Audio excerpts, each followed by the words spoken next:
Back now on the town hall, and not that you're ready to talk about this quite yet, but when it comes to winter weather here in western New York, we do pay a lot of attention to Lake Erie's temperature. But what many of us don't pay attention to is what's going on beneath the water's surface. Yeah, thanks to our changing climate, it means the health of our water is also changing, and that has an impact on all the species that live there. Meteorologist Heather Waldman explains.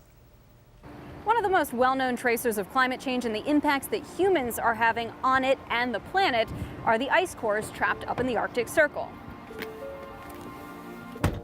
And before you get too excited, no, that's not where we're headed today, but that would make quite a road trip. Turns out there are plenty of other litmus tests to gauge just how much climate change is affecting the environment around us and what kind of role we're playing. One of them is right here at home.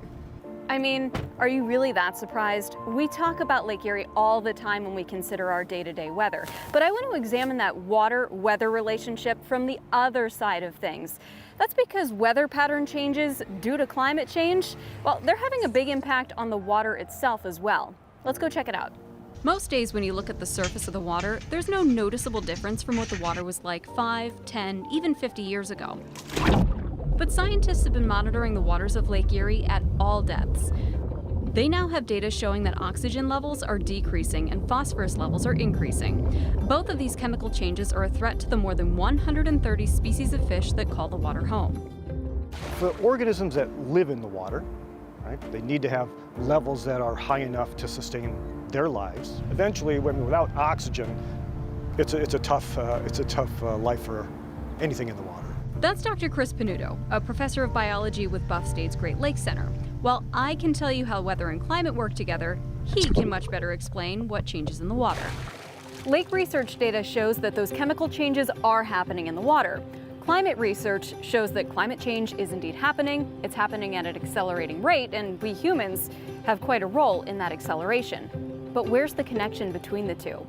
This is the part where we look up. Climate change is causing Earth's global average temperature to rise, but it's not rising uniformly. That creates pockets of temperature extremes. More of those extremes mean more frequent storms as the atmosphere tries to restore balance. And those storms bring wind. If you've been anywhere near Lake Erie during a windstorm, you know exactly what that looks like. The surface of the water violently thrashes the shoreline, but the water below the surface is turbulent too. Those strong winds force upwelling of the cold, oxygen-depleted waters from the lake bottom. That can completely alter the chemistry of the lake water in just hours. Those windstorms aren't a big deal every now and again, but over the last decade, they've been increasing by up to 40%, which increases the occurrence of what's called hypoxia, or low oxygen content within the water. And it's getting to the point now where nature can't quite keep up. It's tough for fish. It's not enough oxygen for fish. So if they're mobile, they can swim away. But if they're not mobile, they're in the sediment, for example, they're attached to rocks, for example, those organisms are going to have a real tough time of it. If we were to see a sustained decrease in oxygen levels without any recovery, I suspect they first would try to leave and go upstream, let's say, into Lake Huron, Lake Michigan. In the event that they couldn't escape, they'd perish. Now, will a drop in oxygen levels in Lake Erie affect your ability to paddle out or take a sunset cruise? No. But fishers would certainly notice if certain kinds of fish stop biting, and swimmers and kayakers would definitely notice if algae starts to get out of control. And of course, algae feeds on high phosphorus levels in Lake Erie, which I mentioned a moment ago. Those phosphorus levels are going up. Now, part 2 of this series looks into how climate change and our use of the land around Lake Erie are causing those levels to increase. Kate and Michael, you can watch and share part 2 and part 1 anytime at WGRZ.com and on the WGRZ YouTube channel. Yeah, really well done on that story, Heather. I'll ask you, it's not too late to reverse this, right? And then also, can you just tell us about our local forecast at the moment?